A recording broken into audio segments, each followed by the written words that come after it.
You are listening to the Critical Mass Radio Show, Orange County's business talk show, focused on exploring topics of interest to CEOs who are leading middle market companies. With your host, Richard Franzi. And welcome to this edition of Critical Mass Radio Show. I am your host, Richard Franzi, and this is podcast episode number 1010. With more than 30 years of leadership experience, Russell Conda has achieved an exceptional track record of creating value to shareholders, clients, and employees through his commitment to people, safety stewardship, and client success. I've asked him to join me today on Critical Mass Radio Show to discuss the risks inherent in a business's strategic initiatives and how you, as the CEO of your business, can take steps to mitigate them. Russell, welcome to the radio show. Oh, Richard, thank you very much. Yeah, it's a pleasure to be here. Yeah, you got a radio voice. Paul, doesn't he? Yeah, he has a radio voice. So, ladies and gentlemen, you're in for an interesting 20 minutes with Russell. Let's start by, could you tell us an interesting story from your varied past, one that might engage the audience and sort of explain who you are? Oh, absolutely. You know, it's funny. I was thinking about a story that would illustrate what happened to me during my professional life, and I realized I actually had to go back to high school. Okay. Because, during my high school days, I thought I wanted to be an architect, and I had gotten accepted into a school of architecture. And I told that to my guidance counselor, and she pulled me to the side and said, just hold on a second, I want you to meet one more person. So she sent me to meet the admissions director at a local engineering school, which happened to be one of the top engineering schools in the country. I didn't know that at the time. Sure. I got there, and I told him, I said, I really want to be an architect, so do you have a school of architecture? And he looks at my college entrance exams, and he sees that I have high scores in math and science. He says, well, have you ever thought about being an engineer? I said, no, I'm not even sure what an engineer does. I mean, is that the guy that drives a train or something like that? I mean, right. What is that? He said, no. A civil engineer is just like an architect, except with science and math. And so he sold me, right, and I became a civil engineer. Wow. So without that, I would have had a completely different career. Sure, so I just find that interesting, because we all know that, or had those opportunities where there's a fork in the road. You remember when it occurred, and it changed your path. Yes. And that was a major fork in the road. And you don't realize it at the time. Not you're at the time. 17, 18 years Exactly old. right. You're a high school senior. Didn't know it. No Didn't concept know of that. No. All right. No. Well, this has started off really strong. Thank you, Russell. You're welcome. Let's move on. My latest book, which is, hold on a second, for those of you that are listening to us and also watching us live on the live stream here on Facebook, I'm holding up a copy of the manuscript for my latest book, my third book, which is called Killing Cats Leads to Rats. It's about mitigating unintended consequences of strategic business decisions. Okay. Could you share with us, or do you remember a time when you created a strategy and you thought it was going to roll out one way, and lo and behold, it took a turn and went differently? Well, you know what, and I'm sure you can relate to this, right? Some of the biggest leaps in learning is when you fail. Okay. And so when I think about some of the, or at least one of the biggest failures I might have had in my career is actually when I was running projects. It was these are pretty big projects, over $1 billion. And we had the contract to do this, and we got the strategy wrong. Okay. It was so bad that they could not build this facility the way we thought it should be built. Wow. Because we missed what was the most critical element of it. And typically in projects, I built many process type plants, and usually all of the critical path is normally through the piping function. So if you get the piping right, then everything else is going to go right. Right, because that's what's moving the product. Not in this case. Really? In this case, logistics was, and we missed it totally. Wow. It was so bad that we got kicked off. Okay. Right? And so that actually helped me develop this whole idea about risk management and mitigating risks. Okay. Because we didn't go through that process where we had a strategy and we didn't take the time to look at where the pitfalls were, and we fell into every one. Wow. And so when I think back on my career, fortunately it happened early enough in my career that I was able to recover from it, and so was the company. Okay. But it was pretty, it was pretty dramatic. So you've had several different avenues of a career, but if I remember correctly from our earlier conversations, you spent a good deal of time in the petrochemical petroleum industry. I did. Okay. I did. Yeah. So you know, if I look on my career, I actually started my career in power. I mean, nuclear power, which is, you know, back in the, you know, when that was booming, and I moved my way through that. Okay. And from there, I moved into the energy sector, which was oil and gas and petrochemicals, mainly project construction management, engineering, procurement, and in the energy sector for both onshore and offshore oil development, along with refining. So that was the bulk of my career, and actually what brought me to California. Well, it's interesting because, you know, as you're talking, and I'm speaking with Russell Conda, he is CEO of his own firm, ADNOC Management Group. We're going to talk about ADNOC here in a minute, ladies and gentlemen. But I'm thinking, managing large-scale construction projects is not terribly different than building a strategic plan for a middle market company. No, right? without question. As a matter of fact, I believe that you have to approach each project as if it's your own business, as if you're gonna run it that way. The only difference is it has a finite life. Right. But then some businesses have finite lives too. Right. So yeah, that's exactly how we approach. We had to build a strategic plan for how we were going to deliver the project successfully. Right. And in our conversations, you made a comment about, in your experience, you see a very tight coupling of a safety mentality around safety, and those companies that are able to mitigate strategic business risks. There's similar thinking. Well, think about it for a second, right? You know, I believe that companies, individuals, organizations who are extraordinary at safety have a tendency to be extraordinary at other things. Why is that? Because in order for you to be extraordinary at safety, you have to have a certain level of discipline. And once you get your organization disciplined around safety, you can shift them to be disciplined around just about everything else in your business. Okay. The other thing is, it's really easy to get your workforce excited about safety when they realize that what you really care about is them. Wow.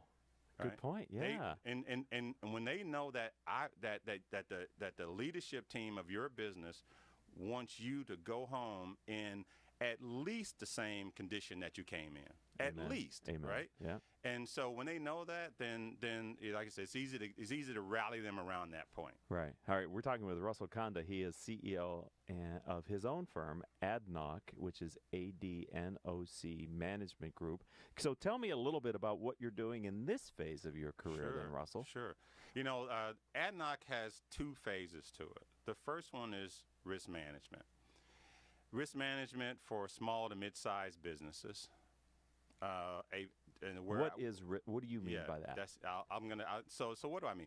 So when you look at businesses, what you find is when you ask them, are you working on the right thing? So I'll give you an example of that. I had a senior manager who worked for me, and he was the hardest working person in our office. He was the first one there, the last one to leave.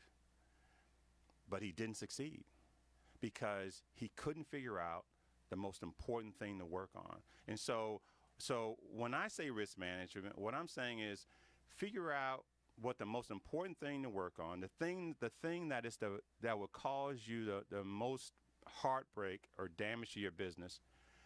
Work out a mitigation plan for that, and then make sure you watch that. Make sure that that's where you spend your time. I think it was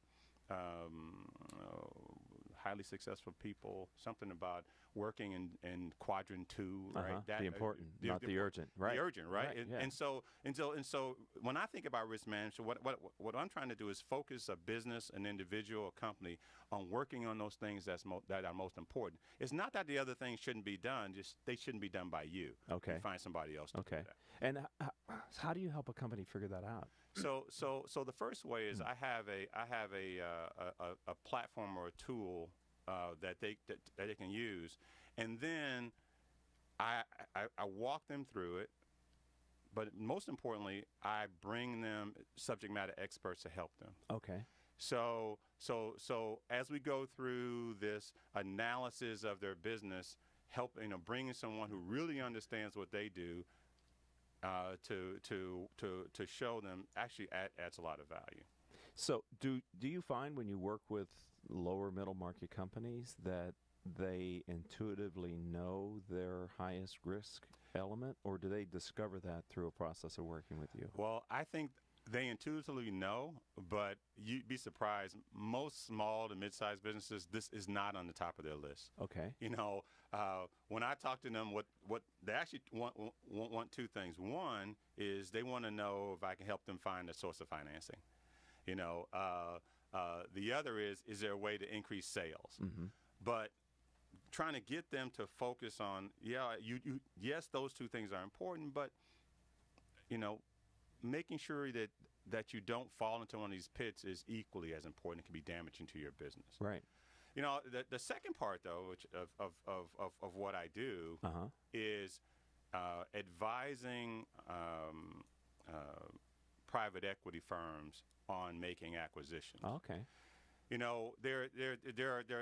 In my career, I spent quite a bit of time doing two things. One is buying businesses or being part of organizations that bought businesses and evaluating them and performing all of the due diligence. And then as later in my career, I was part of selling a business. Okay. And that actually has a pretty unique experience for me, and one that I really enjoy sharing with others. Mm-hmm. And so, for private equity, what I'll do for them is I'll evaluate.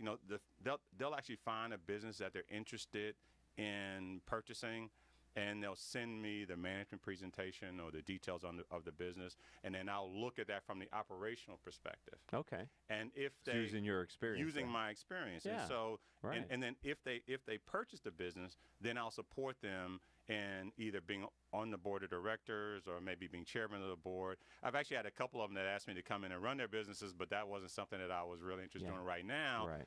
I'm really interested in helping CEOs. See, because in my experience, I had a CEO of a different company. I had a board of advisors, and this was a group of 6 people from various parts from various industries mm-hmm. who advised me. And I've got to tell you, it was probably one of the most enlightening parts of my career. It was great having those people available. Love that. They weren't trying to run my business, right. but they were there for me to bounce ideas off of. And sometimes I had great ideas, and sometimes I didn't. Exactly. And they would let me know. Right. And so I try to provide that for some of my customers. So there you have it, a ringing endorsement by Russell Conda for what I do for a living, which are the CEO peer groups, right? Yeah, exactly. As you described that board of advisors, that's exactly right. What I do. It's power of peer learning. Because I had a conversation with one CEO who really, and I couldn't understand where he really didn't talk to his board. And I said, you got to be kidding me. You need to leverage these guys for your success. Yes. And if you do it right, it'll absolutely happen for you. All right. Well, we're going to take our first and only stoppage here on Critical Mass Radio Show and Podcast with Russell Conda, who is the CEO of his own firm, Adnoc Management Group. Russell, when we come back, I'm going to build on this because I wonder if you could maybe continue to kind of share your experiences with peers. And also I want to talk about, this interesting success that you've had in your professional career, which has positioned you in a way where if you want to work, you can, and if you don't want to work, you have the luxury of choosing not to. Right. And I know there's a lot of CEOs and entrepreneurs that are out there that are looking to do that in their life, but what they haven't learned is what you go through when you've achieved that. So can we talk a little bit of that Sure, after absolutely. the break? So you don't want to go away, ladies and gentlemen who are listening to Critical Mass Radio Show. Russell Conda is going to give you some benefit of his peer experience after this word from me. Richard Franzi is the author of 2 popular business books for CEOs. His first book, Critical Mass, The 10 Explosive Powers of CEO Peer Groups, was the first book ever written on the secret value of CEO peer groups. His second book, now with newly updated information, is Critical Mass, The Power of CEO Guiding Principles. Richard's books contain powerful information to help CEOs running middle-market companies gain valuable insight to improve their decision-making skills. Richard's books are available as paperbacks or Kindle versions from Amazon.com. To find them, type Richard Franzi in the search box.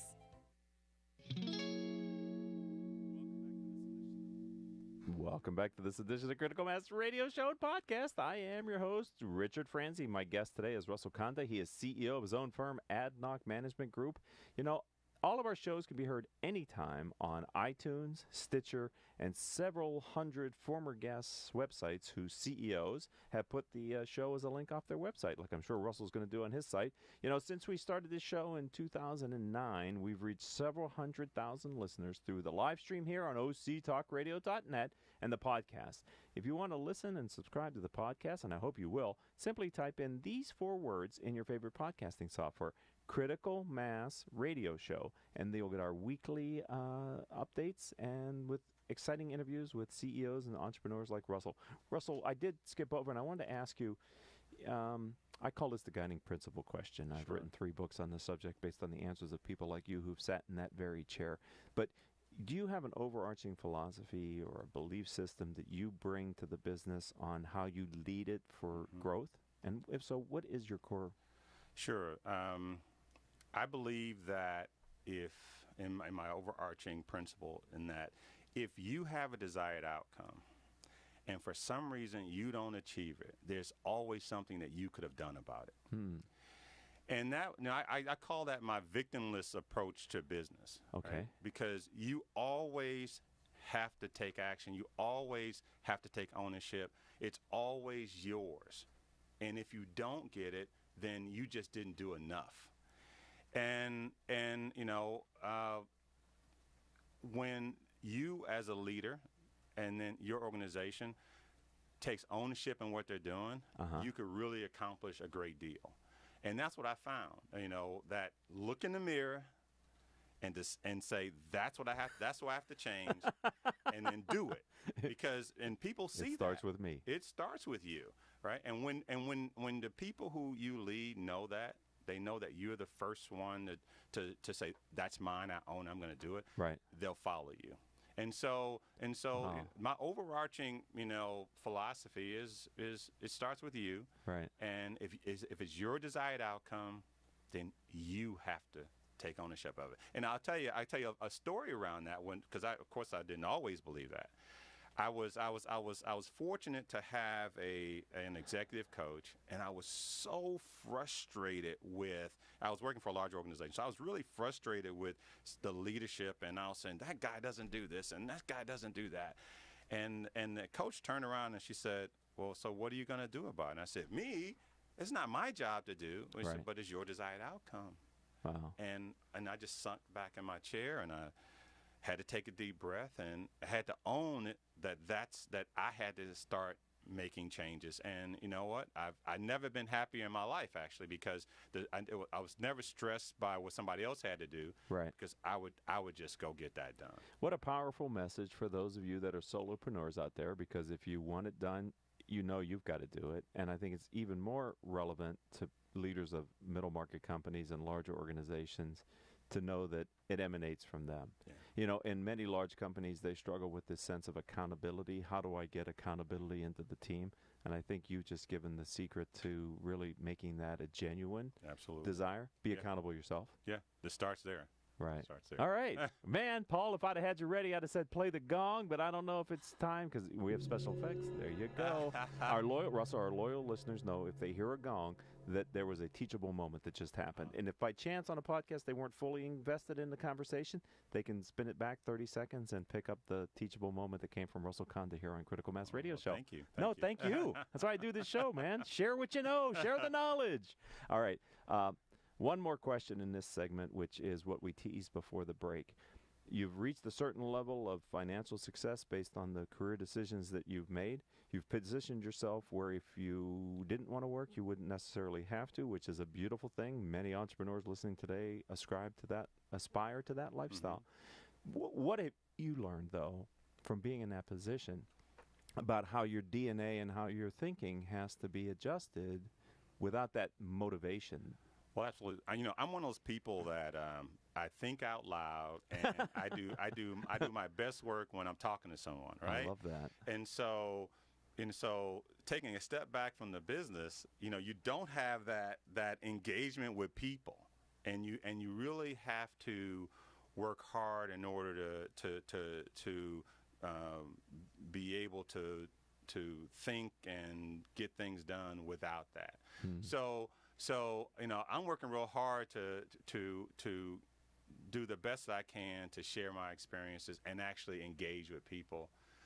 Sometimes, it's I'll call it pro bono, because I love giving. I love being able to share my experiences with people. I just think it's a shame for people like me to just drift into the sunset and do nothing, because there's a lot of value that we can bring to others. And I think about it when I was in college, or I was a young executive. It would have been great to have somebody like me to talk to. Right, a mentor. I think it's key for entrepreneurs, CEOs, people who are at that stage of life where they're walking away, to give that back.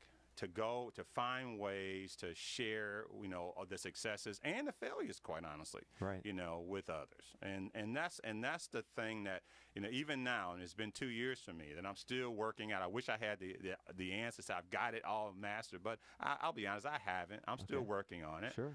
But it's a desire of mine, and as I just said, it's up to me to make that happen. Exactly. Yes. So if someone wants to learn more about Russell Conda and your firm, Adnock Management, how do they find you? Where would they go online? Probably the easiest thing is to send me an email, to be honest. And so, my email address is rconda, RCONDA, @adnockmanagement.com. Can you spell that? Adnockmanagement.com. Yeah. Yeah, if I can look at it. It's a long name, right? Yeah, right. It's AdnockManagement.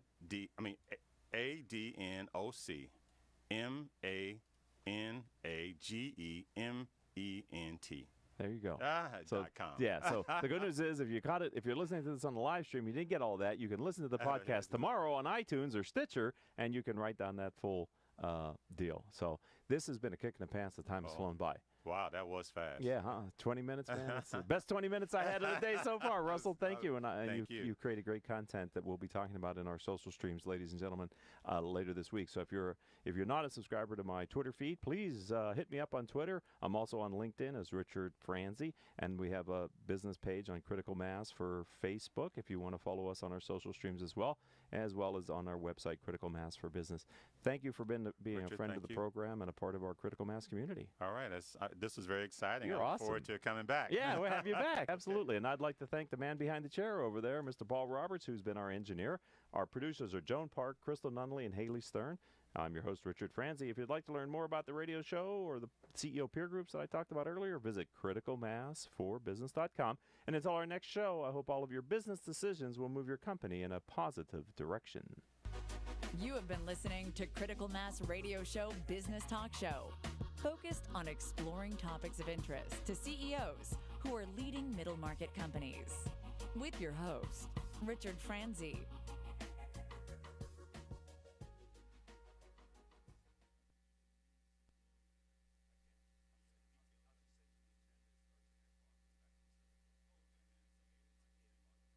Support for this podcast and the following message come from Noosa Yogurt, made with wholesome ingredients like whole milk from Colorado Family Farms, all natural fruit, and 100% pure USA wildflower honey to create an insanely delicious yogurt. Learn more at noosayogurt.com. Live from NPR News in Washington, I'm Jack Speer. Facing possible defeat by members of his own party on a Republican health care